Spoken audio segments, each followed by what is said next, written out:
Om Ajnanatimirandhasya Jnananjanashalakaya Chakshurunmilitam Yena Tasmai Shri Gurave Namaha.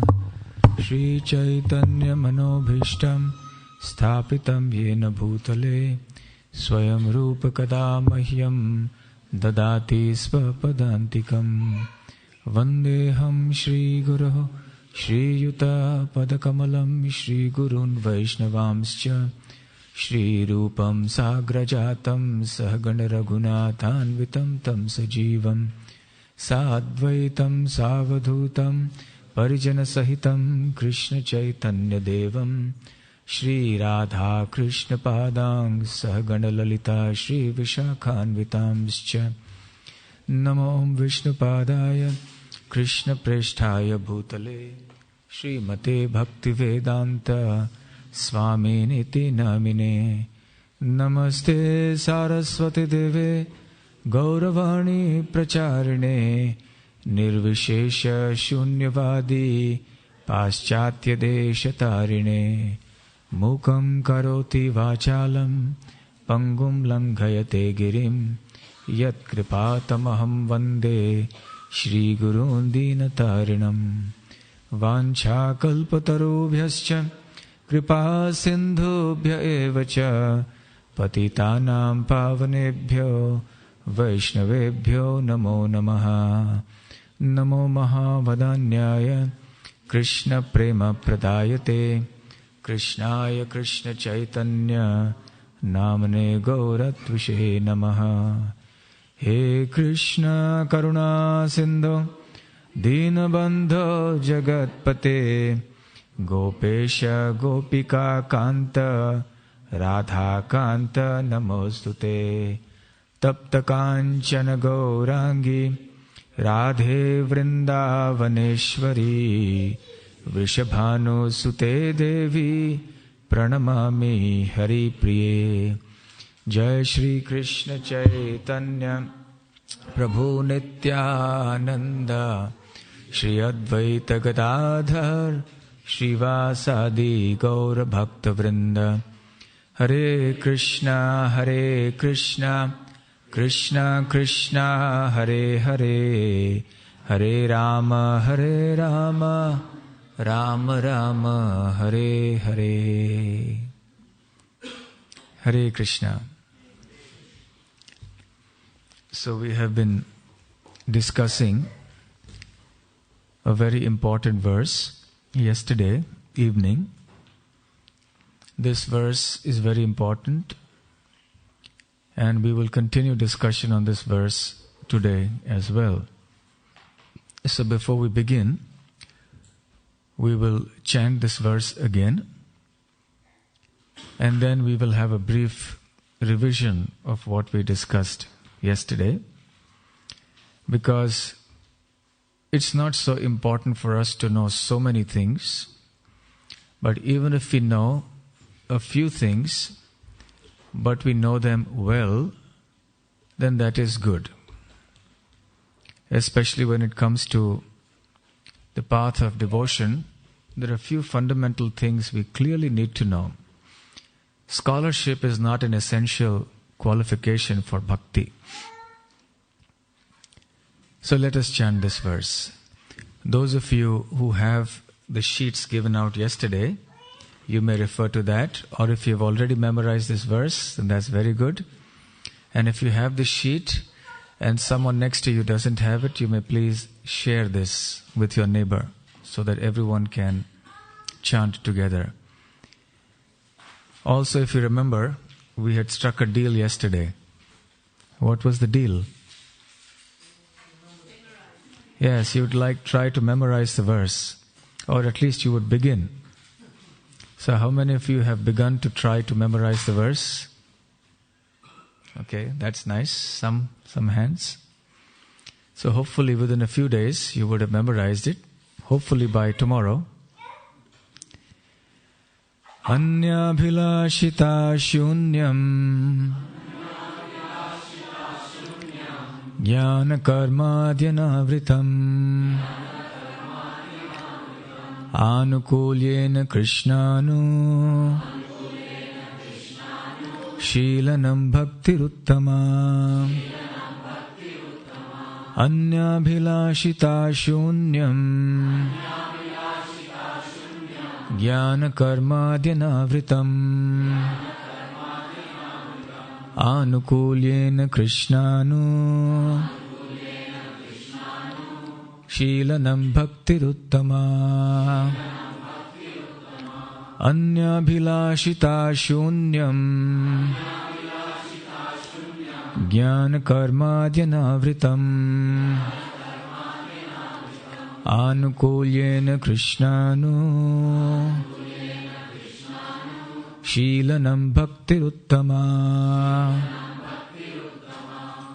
Please chant. Anyabhilashita Shunyam Jnana Karmadyanavritam Kulena Krishnanu Sheelanam Bhaktiruttama Anyabhilashita Shunyam Jnana Karmadyanavritam Anukulyena Krishnanu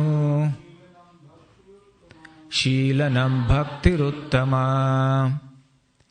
Ladies, anyone? Anyabhilashita Shunyam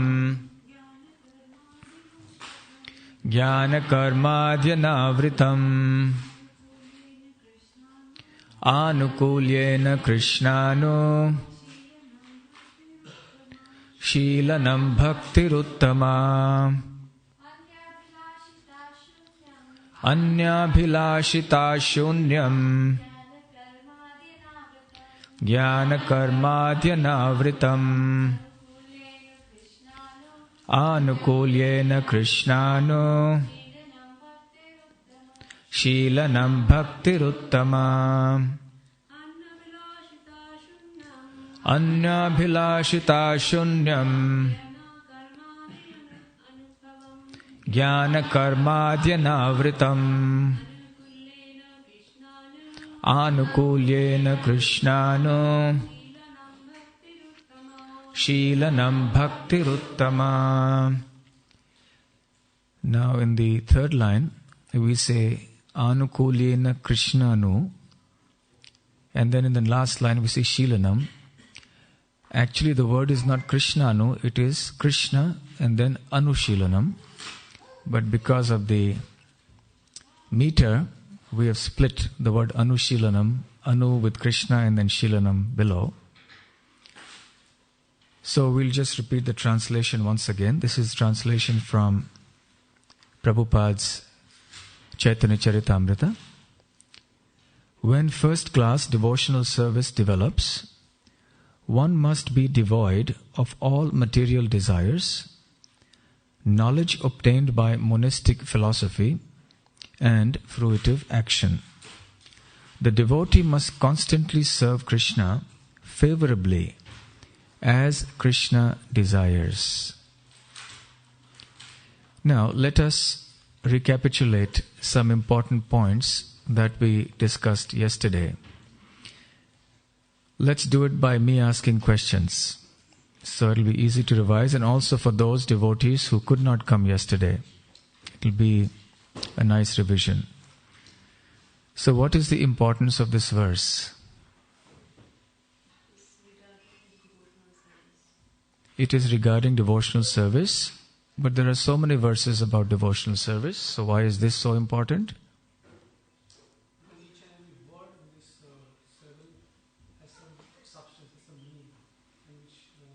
But in every verse, all the words have meaning.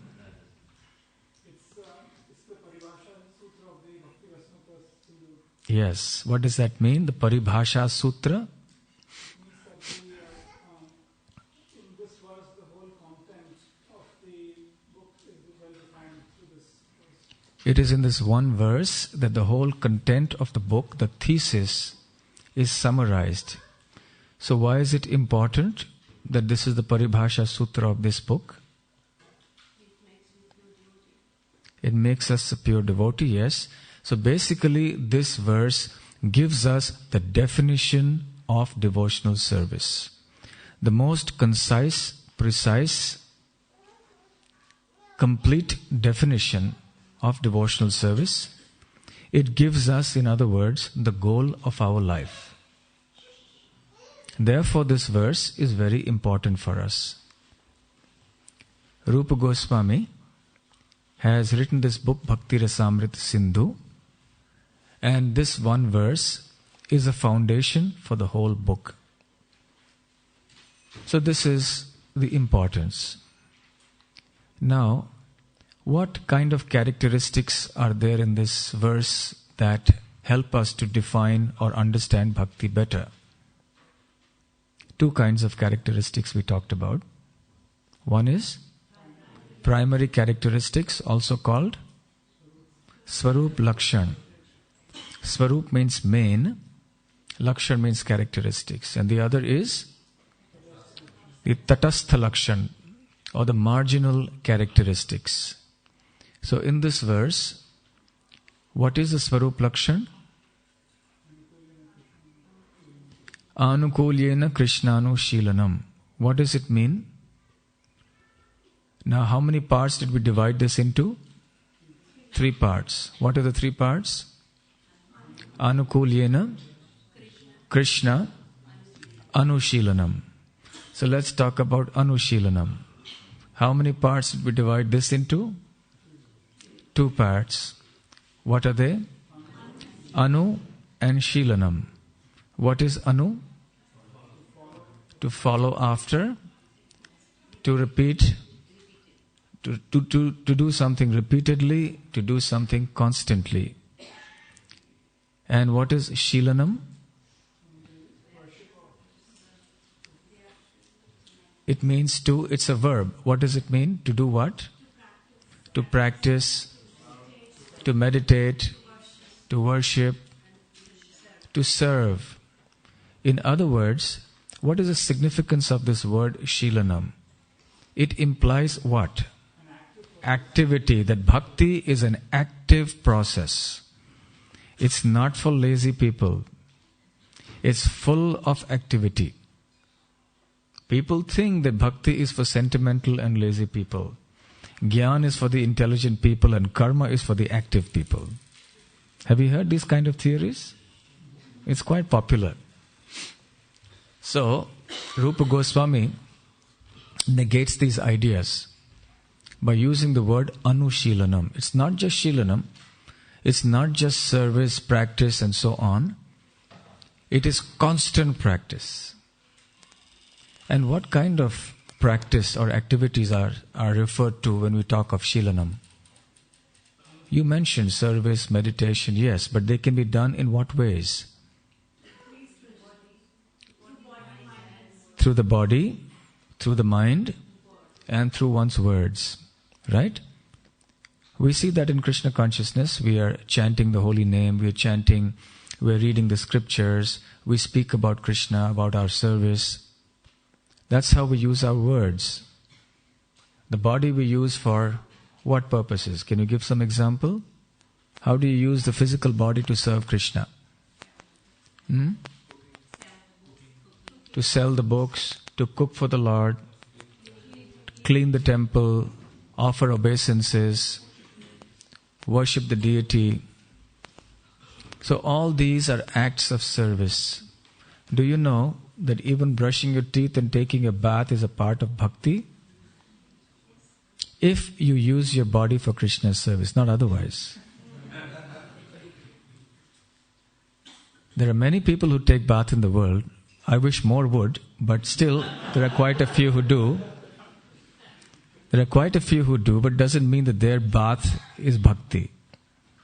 But devotees who use their body for Krishna's service, their sleeping is a part of their devotional service. Their bathing, their eating, everything is a part of devotional service. If they are using their body, mind and words constantly in Krishna's service.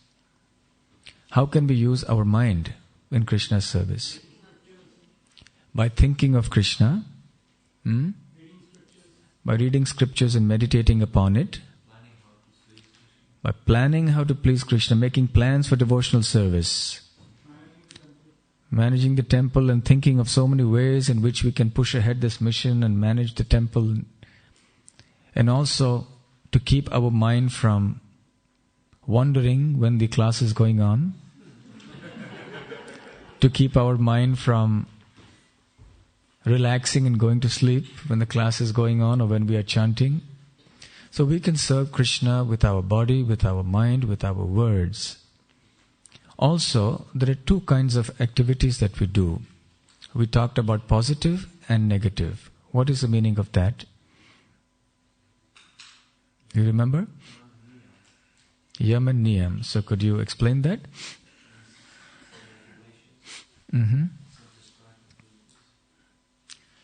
Some positive things, some negative things. Meaning what? Yes, some things that help us in our bhakti, we do that. Like chanting, hearing, associating, worshipping. So these are positive activities that we do with the body, mind and words. Then what are the negative activities referred to? Following the regulatory principles means that we avoid certain things. We avoid intoxication. We avoid illicit sex. We avoid gambling. We avoid meat eating. We avoid as much as possible the association of non-devotees. We can also do these things with our body, mind and words. We avoid these things with our body, mind and words. So therefore, Anushilanam is with body, mind and words. It can be positive, it can be negative also. So then, the question is, whom shall we serve? So what was the next word in the definition? Krishna. So what does Krishna mean? Is Krishna the impersonal absolute? Krishna is that indescribable source whom we cannot conceive of? Is that Krishna? Who are we referring to? We are referring to first and foremost the Supreme Personality of Godhead, the person Lord Krishna, who is playing the flute, who resides in Vrindavan, who herds the cows, who plays Rasa Leela with the gopis, who is the darling of Mother Yashoda and Nanda Maharaj. That Krishna we are referring to. But are we referring to only him? Then who else? All his expansions, his incarnations, like Narsingadev, Lord Ramachandra, and so on. In other words, when we talk of devotional service, you talk of devotion to not just Krishna of Vrindavan, you talk of devotion to all the Lord's different expansions. And what else? The Guru. Why so? Because he is a representative of Krishna, and the word Anushilan, Anu also means following, if you remember. So we follow the instructions of the spiritual master, and therefore we make advancement in our Krishna consciousness. The bona fide spiritual master will not teach us the path of material advancement. He will teach us the path of spiritual advancement. So therefore the worship of the Guru is very important. In Rupa Goswami's description, he gives a lot of importance to these elements. So if you say that devotional service is only to Krishna and his expansions and nobody else, then it's too limiting a definition. It excludes the Guru, who is the via medium to Krishna. And what else does it exclude? This, if you consider the word Krishna to mean only Krishna, then what else does it exclude? Pure devotees, all the paraphernalia of Krishna, in fact anything connected to Krishna, you also exclude if you think Krishna is only Krishna. But Krishna is the complete absolute truth. Therefore Krishna includes not just himself and his expansions, but also includes his holy abode, his name, his paraphernalia, his devotees, and so on, his deity. So when we say Krishna Anushilanam, we are serving Krishna, his expansions, the spiritual master, the pure devotees, the holy dham, the holy name, Krishna's everything connected to Krishna. Krishna's prasadam. So therefore the word Krishnanushilanam has to be understood in this way. Then we also saw that when you worship or when you serve Krishna constantly, this definition is not sufficient in and of itself. What were the examples we saw first of all? Kamsa. What was Kamsa's speciality? He was constantly thinking of Krishna. 24 hours a day, perhaps much more than we can. He was thinking all the time about Krishna. So it was Krishnanushilanam. But still, we do not consider that to be bhakti. Why? Because it was not done in a favorable spirit. In other words, if you define bhakti simply as Krishnanushilanam, again, it could be too extensive, the definition. It could include people like Kamsa. It could also include people like Shishupal, who are always talking about Krishna. But we don't consider Shishupal a devotee because his speech was not done with a favorable intention. So you add the word anukulyena, which means favorable. By adding the word anukulyena, now you have restricted the definition of devotees to those who are favorably acting for Krishna. Otherwise, the definition would have become too broad. And many others would have also had to be considered devotees. Similarly, if you say anukulyena Krishnanu Shilanam, and if you define anukulyena as being that which brings pleasure to Krishna, samsiddhir haritoshanam, to please Krishna is the goal of life, even that could be too extensive a definition. It could include others who are not devotees. Some examples? Hiranyaksha, Hiranyakashipu, Ravan. Why so? They were pleasing Krishna, but not with the intention of pleasing Krishna. How were they pleasing Krishna? Because Hiranyaksha was fighting and was giving pleasure to Radha, but it was not actually the intention of Hiranyaksha to please him. How was the fighting giving pleasure to the Lord?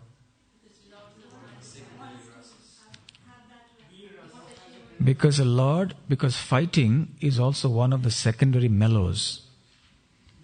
And Krishna likes to enjoy this fighting spirit sometimes. And in Goloka Vrindavan it's not possible, so he comes here to this material world sometimes to fight. So he likes the good fight. And he was enjoying it. And therefore Hiranyaksha was giving him that pleasure of fighting the good fight. So he was giving pleasure to Krishna. So if you understand the word anukulyena to mean that service which gives pleasure to Krishna, it is still not complete, because then it means that Hiranyaksha, Ravan, etc. are devotees. And on the other hand, it becomes too limiting and excludes genuine devotees from the definition of being a devotee. Like Mother Yashoda. Why so? Because she caused displeasure to Krishna when? When the milk was boiling over, spilling over, and she put Krishna down and went to attend to the stove. And Krishna was angry. So she displeased Krishna. Therefore she is not a devotee. So the word anukulyena, if it's taken to mean that which gives pleasure to Krishna, we could end up with such contradictory conclusions. So therefore, we understand the word anukulyena to mean not necessarily that which gives pleasure to Krishna, but that which is intended to give pleasure to Krishna. In other words, the essential element of bhakti is that one must have that motivation to want to please Krishna. I want to serve Krishna. I may or may not succeed in pleasing Krishna. But my intention is intensely to please Krishna. If Krishna is incidentally pleased by some demoniac person, that is not bhakti. So therefore, bhakti is something very positive. So that is the purport of the word anukulyena Krishnanu Shilanam. And this forms the primary characteristics of bhakti. This is ordinary bhakti. And now we are going to talk about something extra, something special, which when added to ordinary bhakti makes it pure bhakti. The highest bhakti, bhaktir uttama. Uttama bhakti, first class devotional service, as Prabhupada says here. Pure devotional service. Ultimately, we don't want to be only ordinary devotees, isn't it? What do we want to be? Pure devotees. So what's the difference between the men and the boys? What's the difference between pure devotional service and ordinary devotional service? So the difference is the marginal characteristics. So what are the marginal characteristics? Firstly, anyabhilashita shunyam. And secondly, jnana karmadi anavritam. So let's first talk about anyabhilashita shunyam. Shunya means zero, not existing. Anya means others. And abhilashita refers to desires. In other words, in that service to Krishna, even with a desire to please Krishna, there should not be any other desire. Krishna brooks no competitor. He says, Sarva dharman parityajya mam ekam sharanam vraja. Surrender only to me. Not that we share Krishna with somebody else. So I may want to please Krishna, but I also have some desire to please my senses. So I'm sharing Krishna with my senses. So therefore, any service that is not intended for the pleasure of Krishna is called a material desire. In the Chaitanya Charitamrita, Krishnadas Kaviraj Goswami explains, Atmendriya Priti Vancha Bole, what is that? What is Atmendriya Priti Ichha? Atmendriya Priti Vancha Tare Boli Kam. Kam means material desire. Krishnendriya Priti Ichha Tare Premanam. So when you work for the pleasure of Krishna's senses, that is called love, prem or bhakti. Atmendriya Priti Ichha. But when you want to work for your own sense gratification, Tare Boli Kam. That is called lust. Lust is another word for material desire. Any desire other than the desire to please Krishna and to serve Him is lust or material. So the word lust has a very broad connotation. So now reflect. We are talking of something that's very exalted, isn't it? When you want to serve Krishna, you should have no desire other than the desire to serve Krishna. So if anyone has any desire other than the desire to serve Krishna, then that person cannot be a pure devotee, isn't it? Correct? Okay, so now please hold on to that statement. Don't deny it later. Yes, you have already agreed now. So let's consider now. Draupadi is a pure devotee or not? Why is she a pure devotee? She's always pleasing Krishna. Okay. Can you give some examples of how exalted was Draupadi?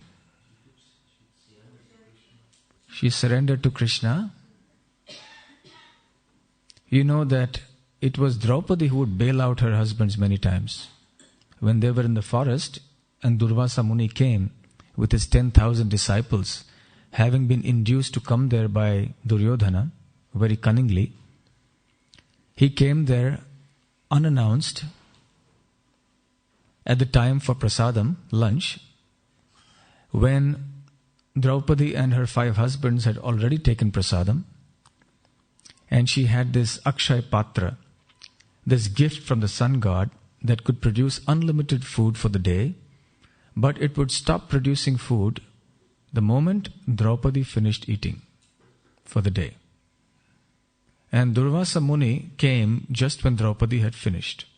And there was nothing left in the Akshay Patra. Akshay means imperishable. Patra means vessel. And Yudhishthira Maharaj was in a quandary. All the Pandavas were discussing what to do now, what to do. Then Yudhishthira Maharaj said, let's buy time. Please get the Brahmana to go to the river to take bath and do his Gayatri and all these mantras and let him come back. By the time we'll try to work out what we can do. So then Yudhishthira Maharaj requested Durvasa Muni, please take your bath, chant your Sandhya, your Gayatri prayers and come back and we'll have a feast ready for you. Although Yudhishthira Maharaj didn't have the faintest idea how that feast would come about. And then they came to Draupadi. What to do now? Draupadi, you got to do something. What could Draupadi do? She only called out to Krishna. And Krishna came at her calling. And he walked in as if he was just in the neighborhood. Although he was far away in Dwarka. And then he just said, show me that Akshay Patra. And he saw, give me some, there's nothing left there. Let me see. He saw there was one grain there. He tasted the grain. Oh, I'm full now. I'm absolutely full. I'm completely satisfied. Yasmin tushte jagat tushtam. When he, the Supreme Lord, is satisfied, then everyone is satisfied. So when Krishna's belly became full, then Durvasa Muni and his 10,000 disciples, bathing, found something strange. They found as if their stomachs were as full as if they had eaten 10 people's meals. And they shuddered to think of the prospect of eating again with Yudhishthira Maharaj. And it would be an insult to Yudhishthira Maharaj to have go back and he would have a feast arranged and then we don't eat anything. It will be a disgrace. So let's slip away. And when they didn't come for a long time, Yudhishthira Maharaj sent Bhima. And Bhima went with his stentorian voice, says, Muniji, please come. And hearing Bhima's voice, they all fled even faster. So we see how much Draupadi loved Krishna and how much Krishna loved Draupadi, that he came at her call. There are numerous instances like this. Now let's talk about one particular example. The infamous episode where Draupadi's attempted disrobing took place in the open assembly by Duryodhana's younger brother Dushasan. Now you all know this story. What happened at that time? What did Draupadi do first? She tried with her hand, she tried with her own arms to protect. Both arms, then one arm. She was calling out for her husbands, for the elders, but nobody would come to help. Eventually, what did she do? She raised her arms and called out Govinda. And then Krishna incarnated in her cloth, in her sari, and protected her honor. So now, when Draupadi called out to Krishna to help her, was it for Krishna's pleasure? What was her purpose? Why was Draupadi calling out for Krishna? To save her own honor. Isn't it? Did it have anything to do with serving Krishna? Not directly. Even indirectly. Yes, she had faith in Krishna. She called him out. But when she called out for Krishna, what was the reason for calling out? Krishna, I want to serve you better. Krishna, can I bring this prasadam for you? No. What was she calling for? She wanted to be saved. So she was calling out for whom? For Krishna or for herself? For herself. So we've already seen, and you have stated that very clearly, that any desire other than the desire to serve and please Krishna is a material desire, and anyone who has a material desire is not a pure devotee. Therefore, Draupadi is not a pure devotee. That's a conclusion that comes logically from your own statement. Isn't it? So Draupadi is calling out for something that is not Krishna's service. She is not calling out for Krishna that, Krishna, I want to serve you. Please come before me. No. Please save me. Save my honor. however important the honor may be for a lady in the society, nevertheless, it's still something material. It's not spiritual. So what is the answer? Yes, that's true. Krishna reciprocates even if you have some material desires. Krishna is very kind. Ye yatha mam prapadyante tams tathaiva bhajamyaham. So Krishna does reciprocate with his devotees. But the point is, that was Draupadi approaching him for something that was for his pleasure? No. Yes, it was a state of emergency.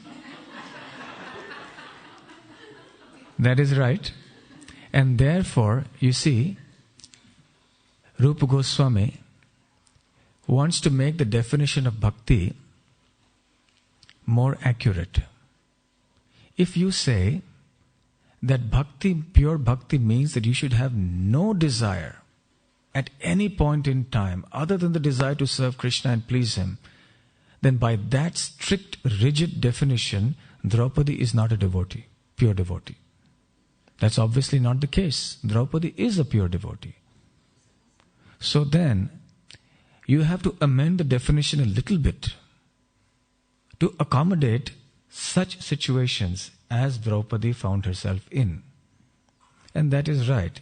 For such emergency situations, which are life-threatening, which pertain to self-preservation, which are an inevitable part of our existence in this material world, like life and death matters, or matters of eating, of evacuation, so many other matters here, which sometimes are very crucial for self-preservation.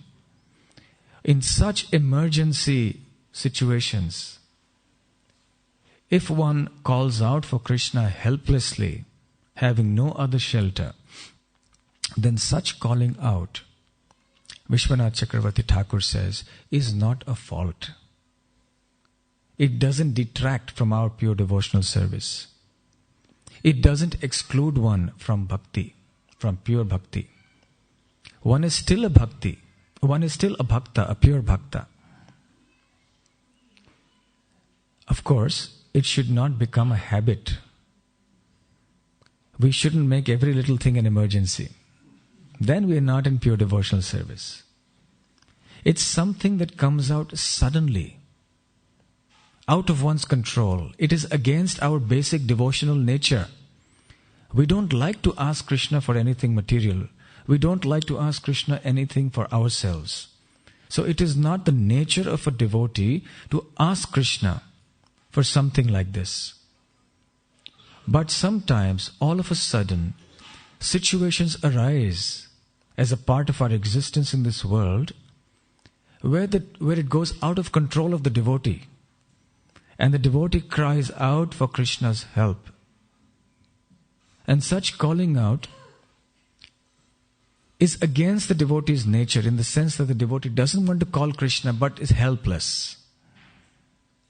The devotee is not doing it with a desire to want to gratify the senses. Then that would not be pure devotional service. It's something sudden, something temporary, and once it's over, then it's over. So therefore, the word abhilasha indicates desire in Sanskrit. So, had the definition been anya abhilasha shunyam, that means there should be no other desire other than the desire to please Krishna, then that would have been too exclusive a definition, too limiting a definition, and even pure devotees like Draupadi and Arjun and many others, even the Brajabasis for that matter, when they cried out to Krishna for help, for protection, they would all be excluded from this definition of bhakti. And therefore, Rupa Goswami has not used the word anya abhilasha shunyam. What has he used instead of abhilasha? Please see your book, your verse carefully. What does he say? Abhilashita. So what is the difference between abhilasha and abhilashita? Abhilasha means desire. Abhilashita means the nature of desiring. Draupadi desired to have Krishna come for her protection. But it was not her nature to all the time request Krishna to come for fulfillment of material desires. That was not her nature. She was a selfless, pure devotee. But being in that awkward, emergency, desperate situation, she called out for Krishna. So such calling is actually an ornament in her bhakti. We remember Draupadi for her helpless calling out, isn't it? So it's not a blemish on her bhakti, rather it's an ornament. It glorifies her bhakti. So we remember Draupadi, just one of the important things we remember Draupadi is that. So therefore the Acharyas explain that such calling out for Krishna or such emergency desires do not necessarily conflict with our bhakti. And therefore the word abhilashita instead of abhilasha. Last year when we discussed this topic, I had given 2 or 3 other instances that we saw amongst devotees. One devotee, I remember, a Western devotee, had come to India. And as you know, that when people come from the West to India, they usually have problem with the water and the food. And if you have the wrong water, wrong food, you get a stomach upset. Sometimes you get diarrhea.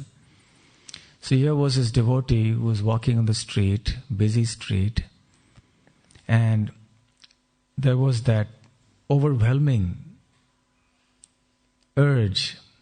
The call of nature was extremely strong. The stomach was upset. And this devotee had diarrhea. And in the middle of a busy road with traffic and no toilet in sight anywhere, no public toilet anywhere. And this devotee was in a complete anxiety-filled situation. Didn't know what to do, where to go, where to find a cab, where to do anything in this crowded street, what to do. Have you ever been in such situations? It can be difficult, you can imagine. It can be difficult. So you mentioned that Vishwanath Chakravarti Thakur mentions when you talk of self-preservation, it's not just life and death, it could be matters of eating, even evacuation. These are highly emergency situations. Now evacuation has nothing to do with Krishna, isn't it? Right? So then this devotee was mentioning later that he cried out for Krishna. Krishna, very loudly cried out. Must have startled a few people around. He cried out. And somehow by Krishna's grace, the stomach behaved itself for a few minutes. And then he was eventually able to get somewhere and do whatever was required. So then he was asking, so was that against pure devotional service? I called out to Krishna. Is it against the principles of bhakti or is it what? I called out for Krishna. But what is it? So now what would you say? What would you answer?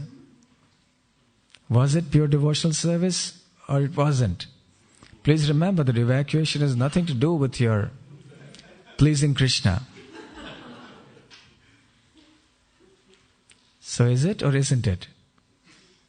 What do you say? It's not a fault. It's not a defect on the bhakti. Because where else can a devotee go in times of distress? Krishna is the devotee's only shelter. So it's only natural that when there is some extraordinary situation like that, which would cause tremendous embarrassment, if a devotee is taking shelter of Krishna, there's no harm. But the devotee doesn't like to test Krishna, so a devotee takes precautions. A devotee does things that normally a person with some intelligence is expected to do. But when you're caught unawares and you cry out for Krishna's help, it's not a fault on one's bhakti. Similarly, another devotee was narrating an incident one time and he was traveling in a train, a long distance train from Calcutta to Mumbai. As you know, it's a very long journey. And trains in India can be very crowded. And he had to go all of a sudden, so he couldn't make the reservation. And therefore, he just went into an ordinary compartment. And he was standing. For those of you who have traveled in Indian trains long distance, you know how it is. So he was standing near the door, which is also near the toilet. And it was crowded everywhere. There was no place practically even to stand. People were sitting on the floor, on the seats, outside the toilets, everywhere there were people. And he was somehow just managing to squeeze in and stand. And he was getting tired as the hours were passing by.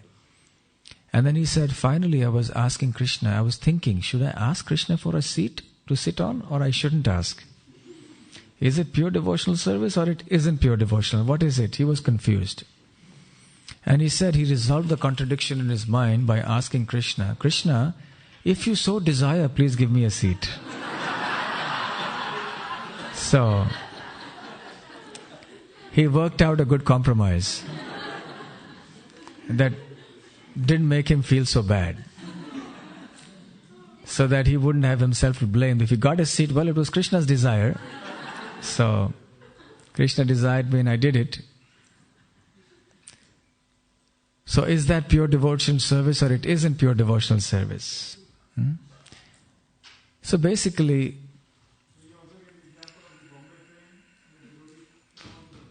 yes. I remember another incident. There was a brahmachari and he was traveling in a local train in Mumbai. If you've been unfortunate enough to travel in any local train in Mumbai, you may sympathize or empathize with this brahmachari situation. In the peak hours, it's so crowded that you can't get in. And if somehow you've been inside from before, then you can't come out. Even if your station has arrived, then you just can't come out. And if there's a whole crowd that behind you that wants to come out, then you have to come out even if you don't want to come out. You just carry it through. So this brahmachari, somehow or the other, he just managed to wriggle out, pushing, shoving, using all his strength and energy. Somehow or the other, he just managed to step on the platform, put one foot down, and he had one foot inside and he was about to take it out and his bag was stuck inside. He had a shoulder bag. And that got stuck between some people. And then the train started. And then he didn't know what to do. So he loudly shouted, Krishna! And immediately the bag was released, his foot was released, and he was sound and safe and sound. And he was thinking, is it pure bhakti? Is it not pure bhakti? We chanted Krishna's name, we called out loudly, so what is it? Actually, if he hadn't got free, it could have been a dangerous situation. He may have fallen down on the platform, maybe got under the train, or anything could have happened. So therefore, let's come down to our practical day-to-day life. So in such extreme situations, if a devotee is calling out to Krishna, it's not a fault. At the same time, we should try to see that it doesn't become a habit for us to call Krishna for every little thing in our life. Krishna, please can you make sure that I get that rasgulla, it doesn't get over before I reach the table? Krishna, can you please make sure that I get this and I get that? So this is especially for those dire emergencies, for critical situations, when one can, of course, pray to Krishna. Even in Prabhupada's situation, we see when he was on the Jaladuta, the ship that took him from Calcutta port to America, he suffered 2 heart attacks. And what was his prayer? His prayer was, my dear Lord, I am a puppet in your hands. He has written that bhajan, beautiful bhajan, Markini, Bhagavad, Dharma and others, in which he prayed to the Lord that, my dear Lord, I am a puppet in your hands and I am just simply dancing the way you make me dance.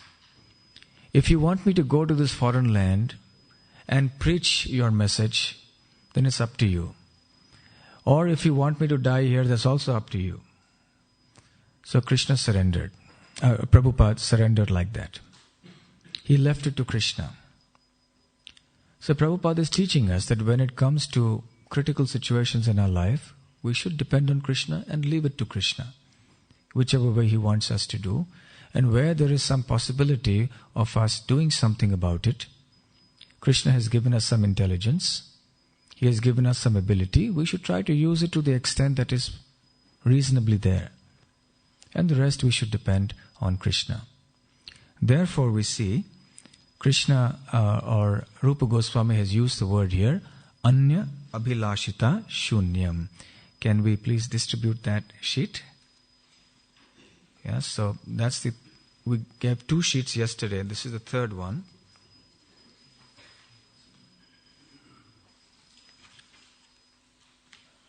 So take one and pass the rest.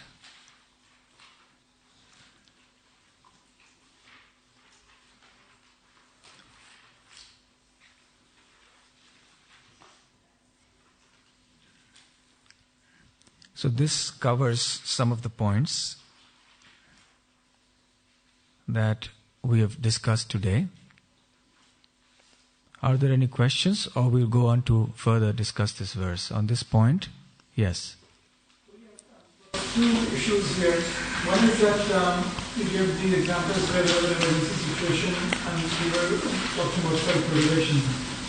On those lines, if somebody asks for somebody other's self-preservation, something is happening in front of a devotee's eyes, and somebody is about to, who may be a non-devotee person, about to, the parents is supposed to come into the other person.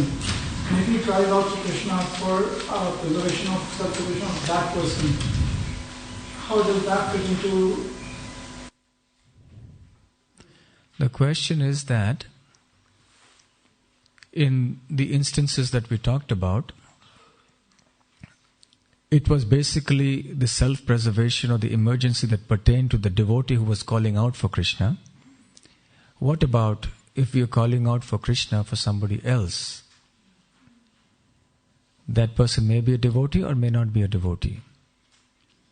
Well, it makes a difference whether that person is a devotee or not a devotee. Some difference. However, as a larger principle, this calling out for Krishna is a sudden temporary phenomenon that is beyond the control of the devotee. That's the point. It's not a pre-planned, nice calling out for Krishna. Not like that. It's something happens all of a sudden, and in desperation the devotee calls out for Krishna. So what to speak of others, perhaps we shouldn't do the same even for ourselves. When there is somebody else in difficulty, we should try to do what is helpful, certainly. But we also have to use our spiritual intelligence, because it depends on what kind of difficulty that person is undergoing. We don't know what Krishna has in mind for that devotee. So we do what is reasonably possible for us. But we understand also that ultimately it is Krishna in control. And Krishna in His own kindness and mercy is doing the best for that person. Krishna is more that person's well-wisher than we can even imagine. So while we may try to do our bit, whatever we can, as our duty, but ultimately it is up to Krishna. And the second issue is about the mood of Kunti Maharani's prayers. That if she is wishing for calamities to come to her so that she can remember Krishna. So again, how does that fit into this equation? How does Kunti Maharani's statement that she is praying for calamities to come so she can remember Krishna? Well, in one sense, she is being humble. It wasn't that Kunti Maharani was not remembering Krishna at other times. But in times of calamity, the remembrance was more intense. The Pandavas' case is very extreme, because a kind of tribulations they had to undergo is uncommon. We complain about our difficulties in life, But what are our difficulties compared to the difficulties the Pandavas had to undergo? Just think of all the humiliation, of all the physical, mental, financial difficulties they had. Unimaginable. So therefore, that was definitely something extraordinary. And each of them was a life-threatening situation, one bigger than the previous one. Cannibals. Rakshasas trying to eat them in the forest. Duryodhan trying to burn the family when they were sleeping in the house. In the Lakshagraha, the house of lack. Bhima being tied, poisoned, and then thrown into the river. Cheating in the game of dice, and then being exiled, being deprived of their kingdom. As Kshatriyas, that's something very painful. And then being exiled for 13 years in the forest. So many such instances. So therefore, Kunti Maharani is praying that such calamities do make us more intensely remember Krishna. Because then the devotee realizes, I really have nobody but you. Somebody else? Yes, Prabhu, you had a point, Prabhu?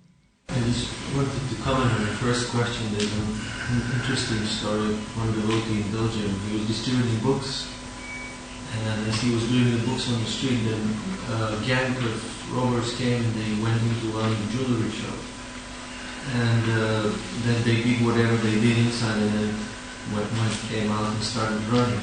And he chased one of the robbers, and he turned and he just shoot him a few times. He survived, but that's one example. Trying to help the situation. That's a rather extreme situation. So we'll remember the next time we see some robbers robbing a jewelry store. But yes, sometimes you can never know what kind of dangers lurk everywhere. Yes, Mataji. Not to remember, not to call out for Krishna every moment. No, not to call out every moment. Yes, every moment we should call for Krishna, but not for little material things. We should call out for Krishna. Yes, certainly that's our perfection. But not for little things, not for material things, not for things that have nothing to do with Krishna's pleasure. That is the point. But if, all these anarthas that we feel is again coming up, and we say, Krishna, please help now to fight. Yes, that is bona fide. That is bona fide. The question is that these anarthas in our heart keep coming up, and we call out for Krishna to remove those anarthas. Then that desire is meant to help us serve Krishna better. So it is for Krishna's pleasure, because Krishna wants to see our heart pure. Ultimately, Krishna is in our heart, and if our heart is dirty, then Krishna is not so comfortable sitting in a dirty place. Just as we don't like to sit in a dirty room, we clean it up. So similarly, when we are cleaning our heart, we are making a clean place for Krishna to reside, and we are also going to be able to serve Krishna better. We're going to please Him more. So that's a bona fide desire. There's no problem. We should call out for Krishna like that. Yes? When there are calamities, natural calamities, or even just general sort of material pain that you see of others who are not devotees, and one prays to Krishna or one prays to Krishna for those material sort of distresses to be removed from general devotees. Is that not devotion? The question is that one sees so many major calamities taking place in this world, people undergoing so much distress. So when we pray for them, is that not part of bhakti? Right? Is that the question? That is the quality of a devotee. A devotee is paradukha dukhi, which means a devotee becomes sorrowful upon seeing the sorrow of others. Materialistic people are envious. So sometimes they become paradukha sukhi. They become happy to see somebody suffering. or they are parasukha dukhi, or they become sad to see somebody's happiness. But a devotee is paradukha dukhi, becomes sad to see other people suffering. So whenever there are calamities or there's distress or anyone is suffering in the world, the devotees feel very pained. No doubt about it. So devotional life should make our heart soft. It shouldn't make us hard-hearted. So we shouldn't think that, we're not meant to be doing philanthropic work. We are in the path of bhakti. Therefore, serve them right. They got their karma. And they got it. No, but it may be a fact. It may be that they got the result of their karma. But that's not our mentality. Our mentality is, yes, they're suffering because ultimately it's all there.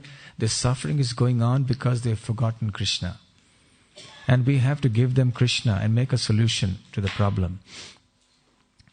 And if there's something reasonably, as I said, that can be done, we can do it. Otherwise, like sometimes we have devotees in different countries which are war-torn, and they go out there and feed prasadam to people. And this is an opportunity for them to actually tell people about Krishna. So we have to think about it in a very intelligent way. So yes, a devotee does feel, but he understands at the same time that simply going out and doing philanthropic work is not the solution. The solution is Krishna consciousness. We have to give people Krishna. All these problems are happening in the world because people are forgetting Krishna. That's the root cause of the problem. So that has to be addressed. Yes. Lord Chaitanya Srila, there are two cases when the devotees are prayed to Krishna to see everything. And Chodaridas, he was supposed to leave Lord Chaitanya. He also prayed, but he has to come to say. And in another case, when brother of Ramananda Rai, he was about to be hanged. So he also prayed, but at one place Lord Chaitanya saved somebody and one place he was saved. The question is that there are two cases in which, in Chaitanya Mahaprabhu's Leela, where in Chota Haridas's case he prayed for his life, but Mahaprabhu didn't, right? Say, in the other case, Ramananda Rai's brother and Mahaprabhu saved. Well, it's not that Chaitanya Mahaprabhu was involved. Chota Haridas committed suicide. That's what they found out later. That's what the devotees thought. But Mahaprabhu was seeing Chota Haridas in his ethereal body, chanting and singing. Only Mahaprabhu could hear him. Others couldn't hear him. So it's not that Chota Haridas had committed a major blunder, but Mahaprabhu simply wanted to teach a lesson to everybody. So he used Chota Haridas as an example of that. And as far as Gopinath Pattanaik, or the brother of Ramananda Rai, Mahaprabhu had nothing to do with it. When everyone came there, he's being hung, he's being sent on the guillotine. Mahaprabhu said, don't bother me with all these things. He didn't pay back his loan. He took money from such and such, the king, and he's not returning it, and it's some financial thing that between them. So he hasn't paid back that. Something went on there. So he said, no, I'm a sannyasi. I can't get involved in these things. That's the stand Chaitanya Mahaprabhu took in that case. But as it happened, the king came to know that his son was severely punishing Ramananda Rai's brother like this. And when he came to know, he stopped the killing. Anyone else? Yes.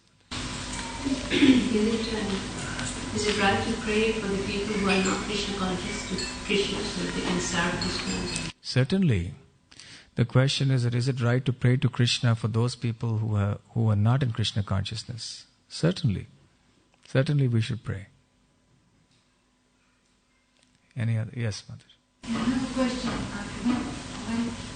When we preach to people and we try to cultivate them, and sometimes they might be very materialistic, and they want certain material things, so to be cured of different things. And if we know that the only way to get them close to God is to know about God, and to tell them that whatever desire they have, they should approach God, always not very devotional way. But is that right to do, or we should just be straightforward from the beginning, but then we get into the danger, they must not turn ever towards. So the question is that sometimes when you're cultivating people who are not in devotional service, you're bringing them to Krishna, and they have some material difficulty and they're going here and there to solve their problem, and we tell them that at least come to Krishna. Doesn't matter you have some material desire. Come to Krishna and He will fulfill it. So is it right to preach like that? That's the question. Perhaps it may be. Because that person is not in a mood to understand pure devotional service. Even when Narad Muni preached to Dhruva Maharaj, Dhruva at the age of 5 was determined to go into the forest and do austerities and get what he wanted. Narad Muni said, "You're only a 5-year-old boy. There's no need for you to go." Dhruva Maharaj was very clear. "My dear Narad Muni, if you can help me, please tell me. Otherwise, please let me go ahead." Clear. He said, "I'm a Kshatriya and for me, my mind is made up. Your instructions are beautiful, very good, but for me, in my state of mind now, I cannot accept that." So Narad Muni understood, all right, you go and chant Om Namo Bhagavate Vasudevaya and your desires will be fulfilled. So you can follow in the footsteps of Narad Muni. Not a problem. Okay, so we'll stop. We'll continue tomorrow. Thank you very much. Hare Krishna.